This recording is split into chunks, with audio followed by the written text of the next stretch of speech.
Welcome back. This is Chicken Philosophy, Meccan Revelations, Part 13, in which the dog, just now, for the first time today, starts barking incessantly, and also I read from the Meccan Revelations by Ibn al-Arabi.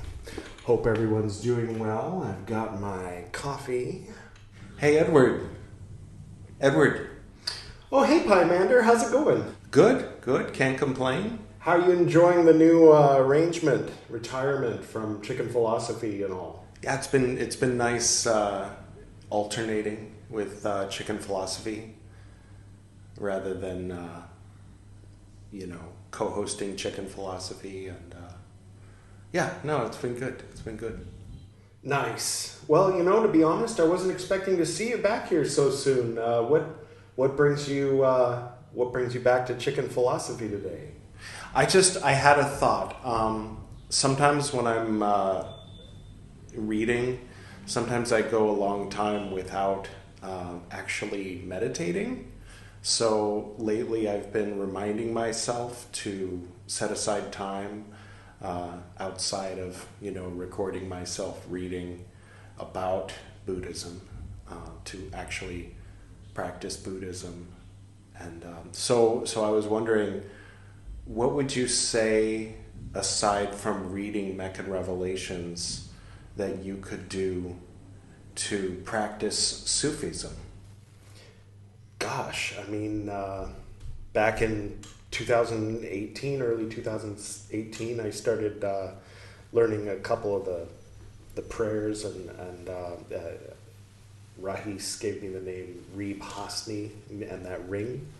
But I'm not sure. What's something that Sufis do?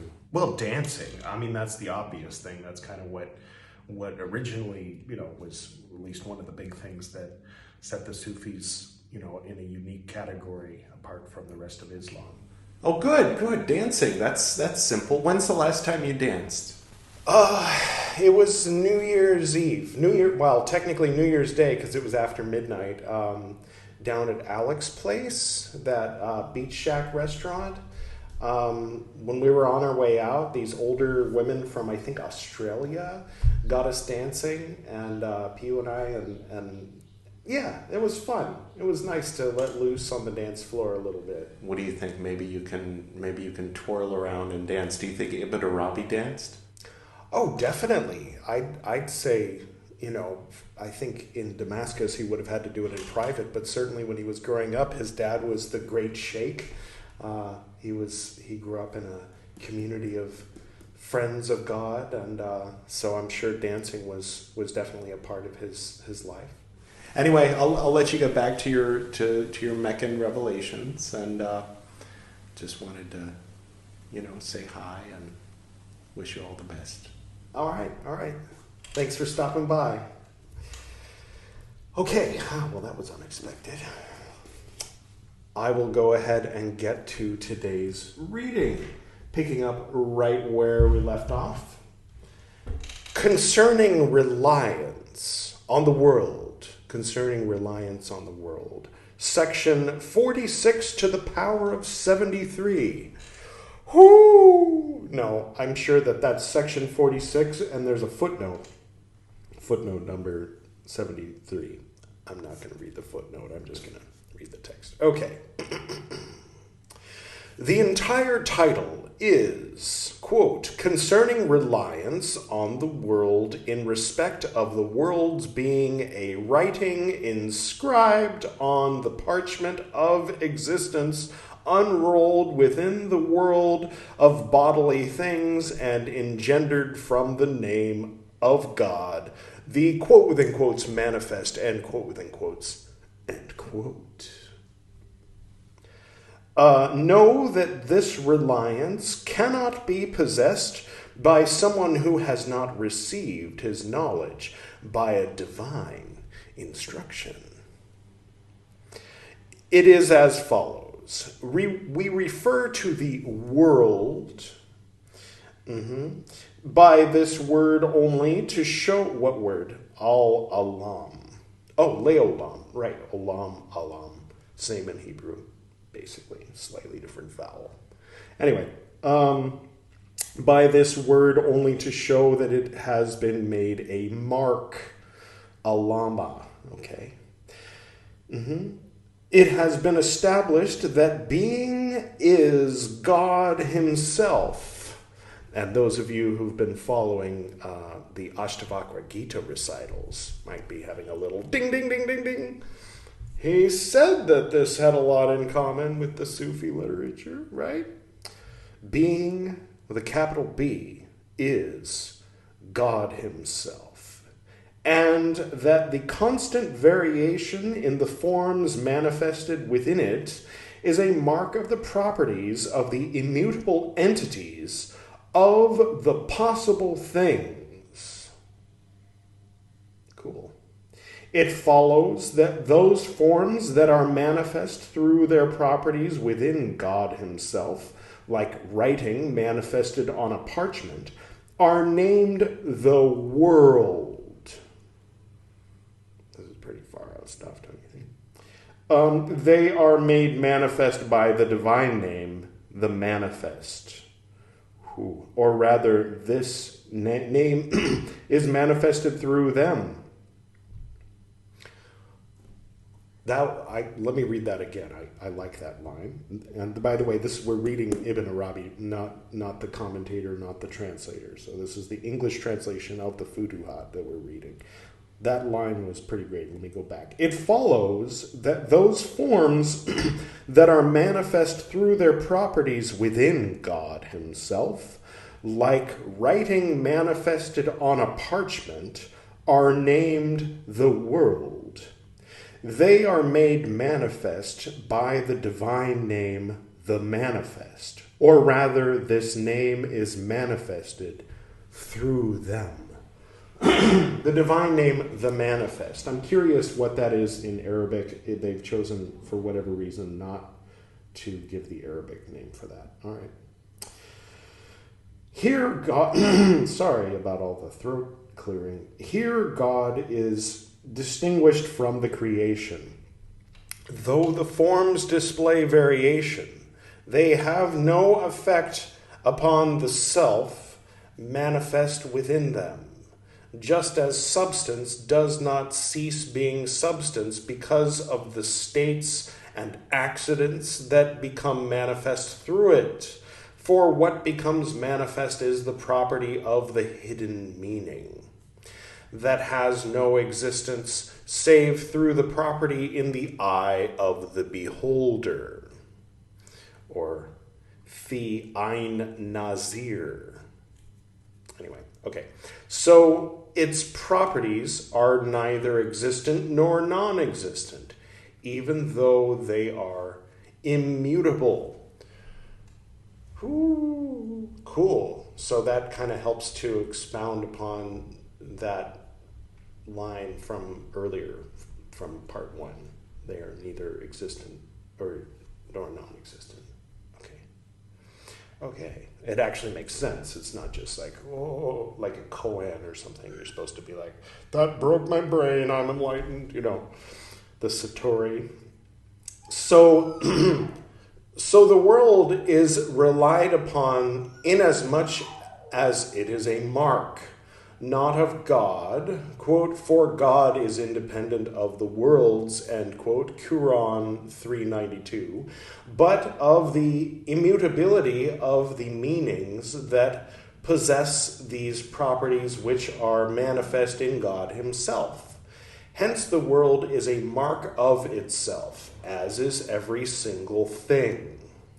Nothing denotes a thing better than itself. For the thing itself is a denotation that does not disappear, while extraneous denotations disappear and are not immutable. Okay. He who relies upon the world in this respect has relied upon something sound and unchanging. In reality, only it can be relied upon in this respect. Okay. For God is, quote, each day upon some task, end quote, Quran 55:29. So one does not know what this task is. One cannot rely upon something that is not known in itself. So the perfect one among the folk of Allah undergoes variation because of the variation of the tasks. For God does not become manifest in existence except in the form of the tasks. The reliance of this person is a divine reliance. Again, reminding me of Tron. I know I've got Tron on the brain at times. The presence of the divine in the world in the form of the tasks reminds me of the users and their influence in the grid in the form of the tasks given to the programs. So you've got the Tron, rocking the Tron hard drive. So anyway, okay. And let's see Tron getting his instructions from Alan 1.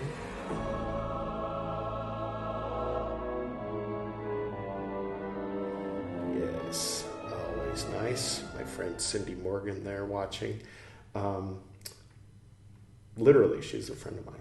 Not exaggerating on that. I don't know Alan. I don't know Bruce Boxleiter or Jeff, Lebowski. But I do know Bridget's. There it is. I do know Cindy Morgan, who played Yori and Laura, and got left out of Legacy. But anyway, Disney, don't get me started. All right. This section, in bracket parentheses, pertains to the knowledge that is withheld from those unworthy of it. So know that, quote, and God speaks the truth and guides us on the way. End quote, Quran 33:4. All right. Next section, it says the most beautiful names, chapter 558. So we've read this much of the first of two books, and we're on chapter 558. Makes one wonder how many chapters there are. 1,000,000? Perhaps. I don't know. He wrote a lot. Okay, the complete title of this chapter is, quote, On the True Knowledge of the Most Beautiful Names Possessed by the Lord of Might. And that's Rab al-Izzah. Okay, I was just checking to see if it said something about Zabaoth, but it doesn't. And on Shaddai? No. Okay. There's no relationship to any of the Hebrew divine names I know, as far as I can tell at the moment.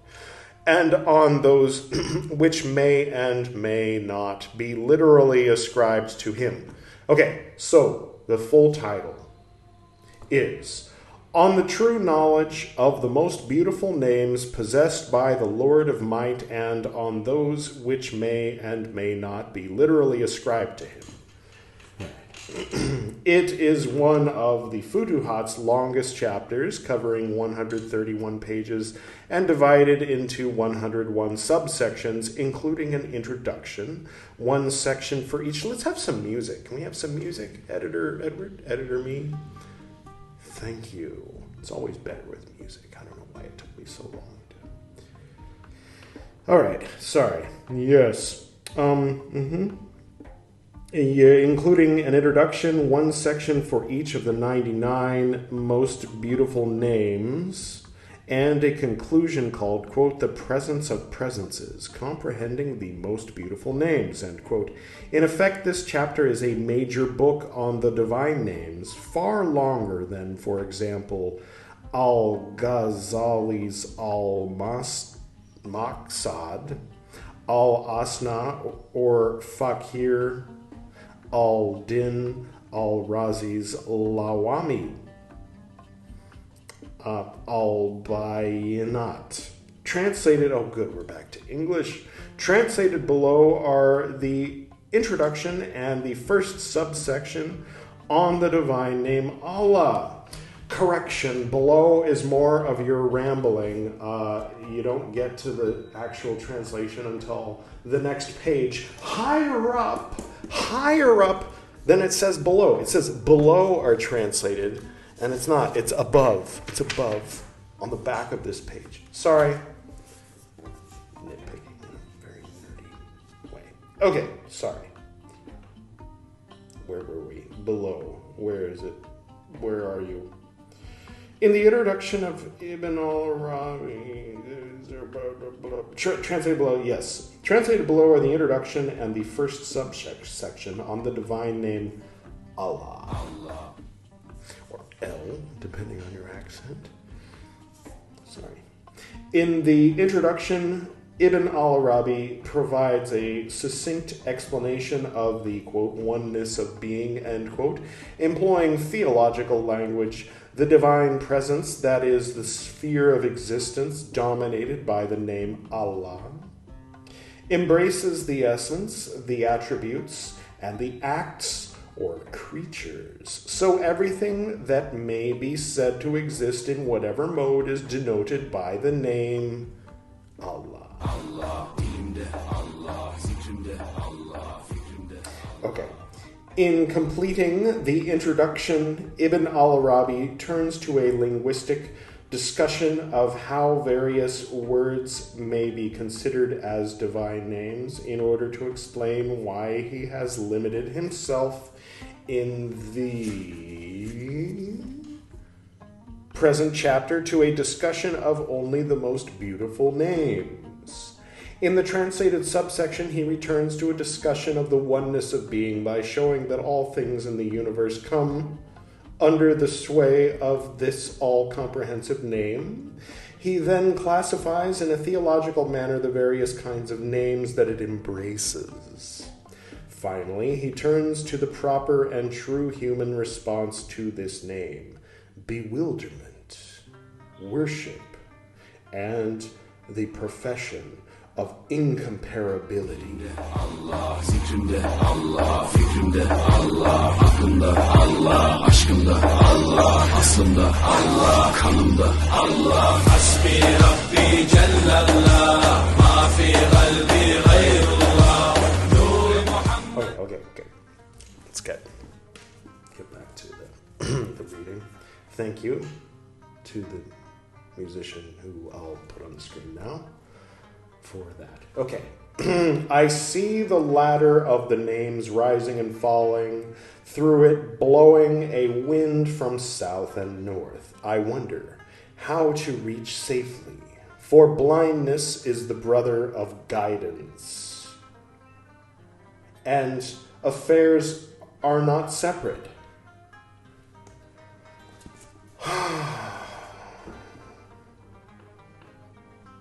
Blindness is the brother of guidance. Do you not see, when I'm recording, it's hot here. And the robe that Pymander wears is intended for people who live high up in the Himalayan mountains. And it's hot and humid all year long here in Goa. And the air conditioner makes some sound. But the camera is far enough away that you can't tell how sweaty he is by the end of the half-hour recital. But you are a bit closer now, aren't you? So, for your sake,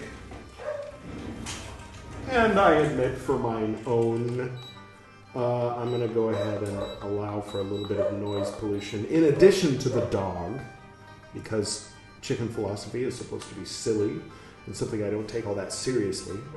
And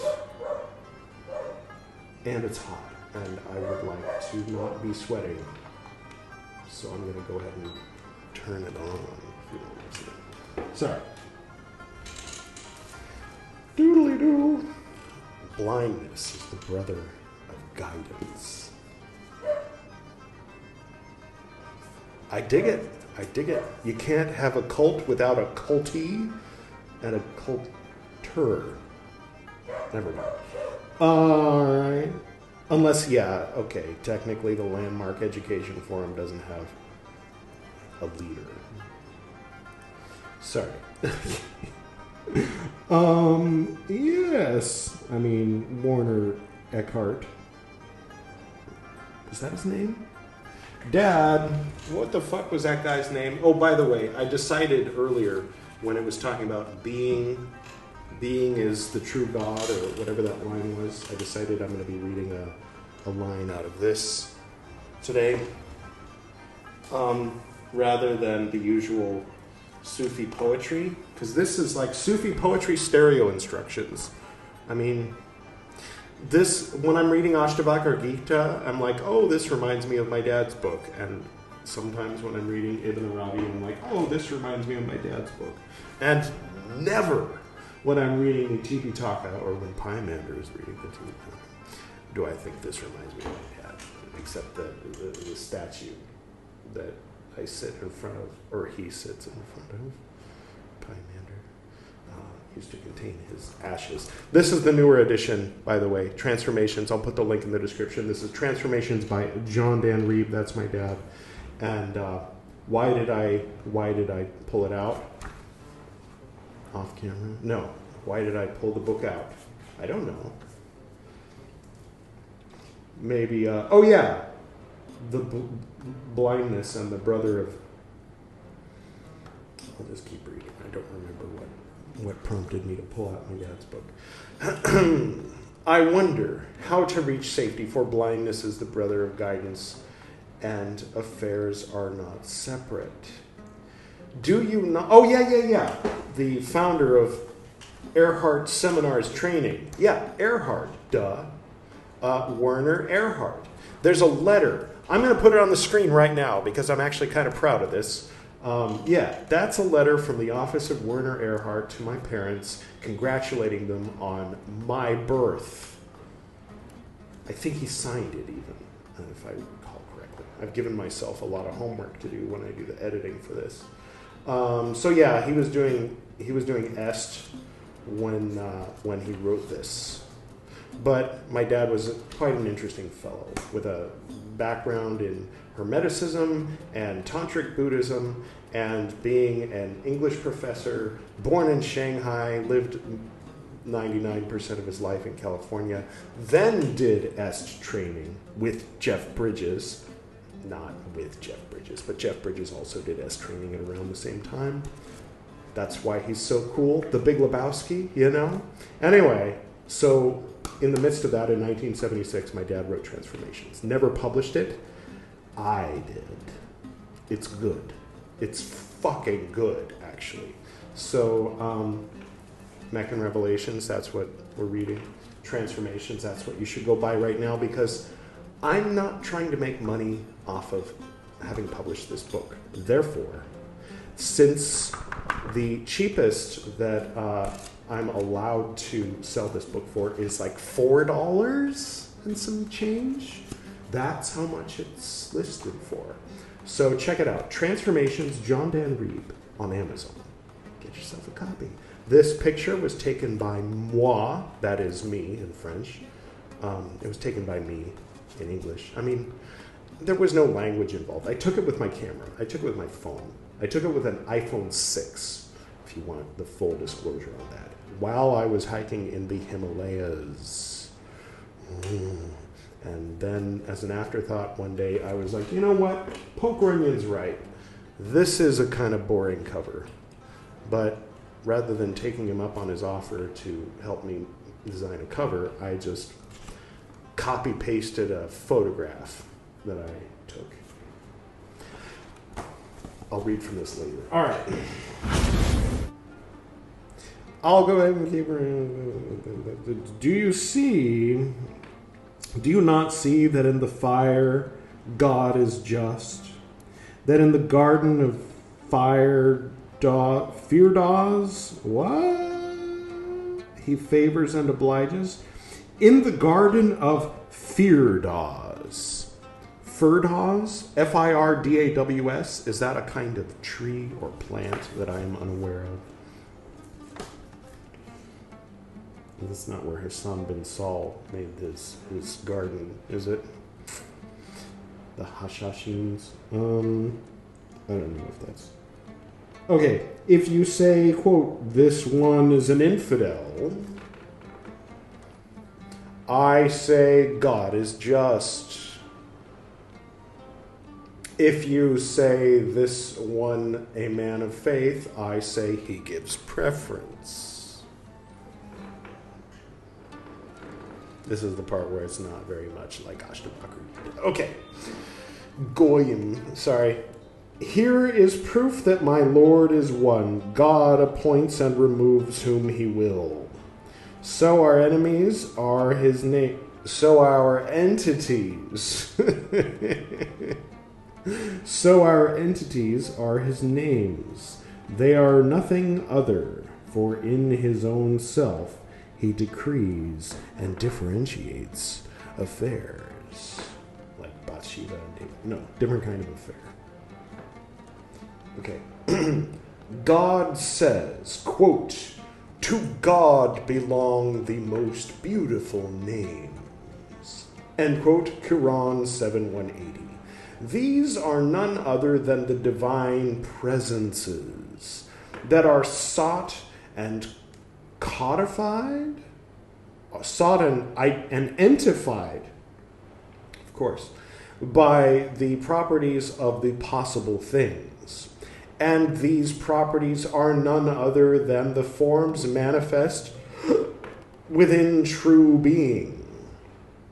Hence, divine presence is a name belonging to an essence, attributes, and acts. Or if you like, you can say to the attributes of acts and the attributes of incomparability. The acts derive from the attributes. No doubt the acts are names, but some of the names he ascribes to himself, while others he does not ascribe, though they have come in words. Acts such as, quote, bracket parentheses, they deceived, end bracket parentheses, and God deceived, end quote, Quran 3:54, quote, God derides, bracket parentheses, them, end bracket parentheses, end quote, Quran 9:79, quote, bracket parentheses, they scheme a scheme, end bracket parentheses, and I scheme a scheme, scheme a little scheme of me, end quote, Quran 9:79,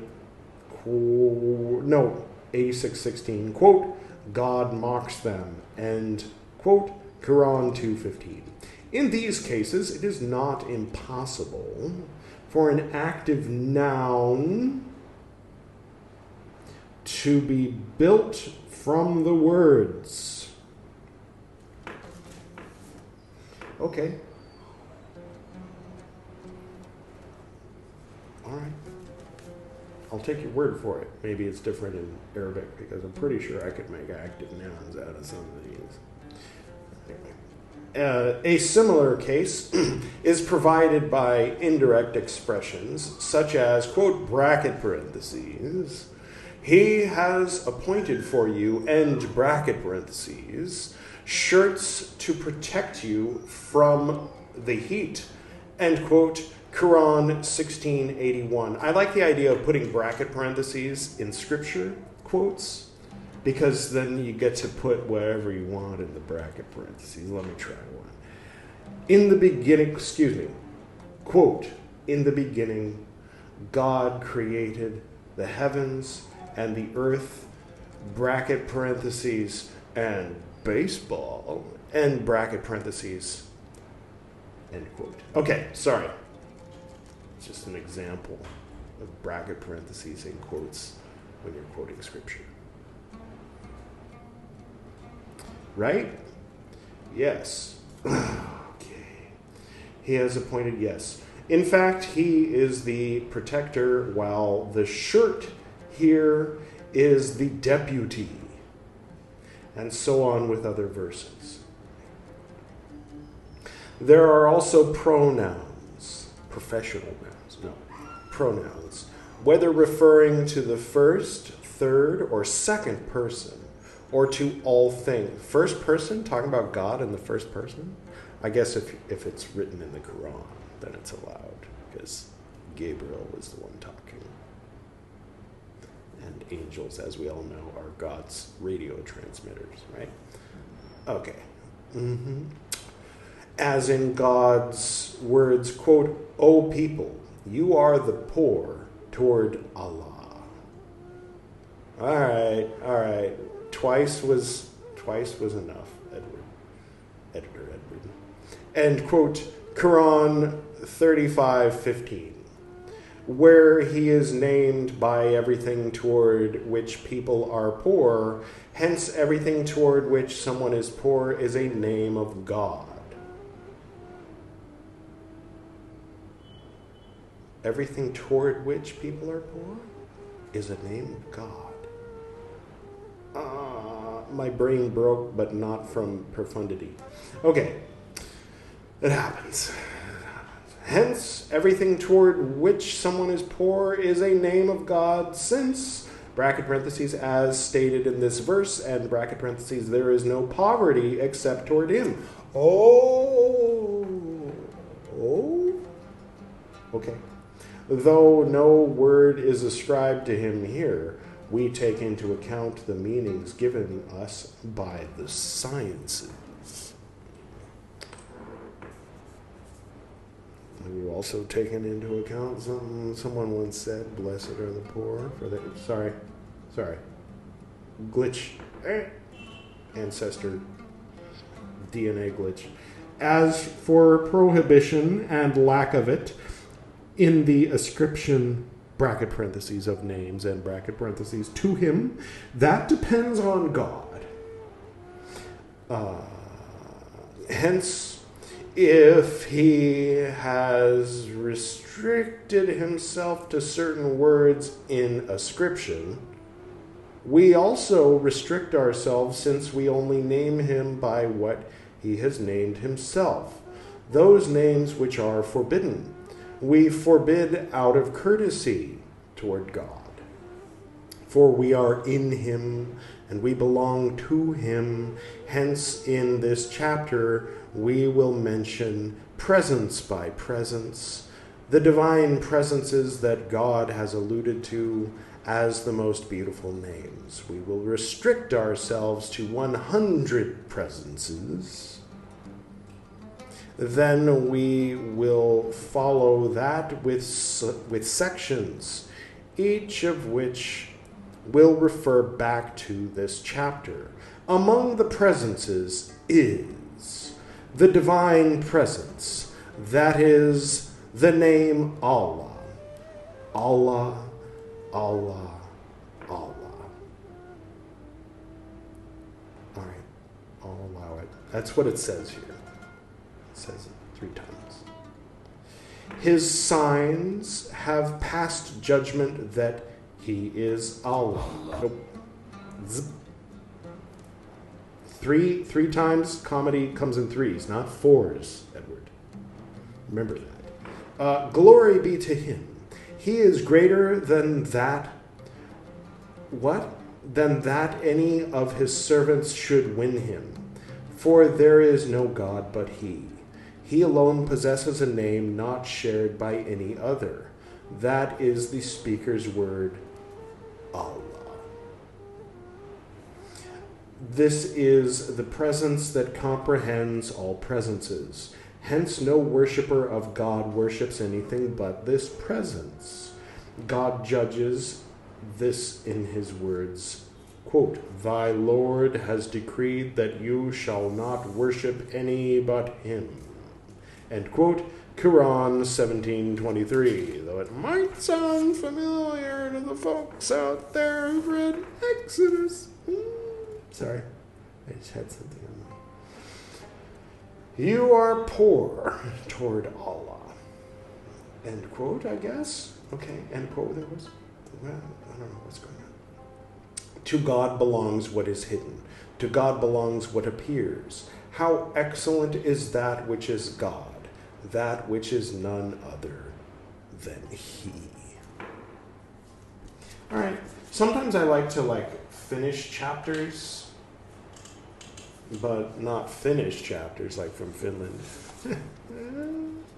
Who knows? Maybe one day we'll read something Finnish on chicken philosophy, but I would bet serious money that we won't. Because what is Finnish, really? If there's any Finns out there, hi, I'm just kidding, hi. Yes, I know, everything is Finnish, right, yeah. If you ask a Finn, everything is Finnish. It's like that Pan-African movement, but for, never mind. Okay, so I was going to read something from my dad's book, and I will, but for today, rather than you sitting here watching me as I try to find it, go ahead, Editor Edward, and skip to when I find it.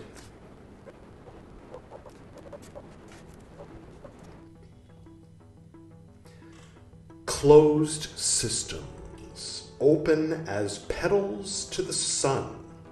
In the time of the compassionate one, they say resides in the star in Ophiuchus, below Scorpio.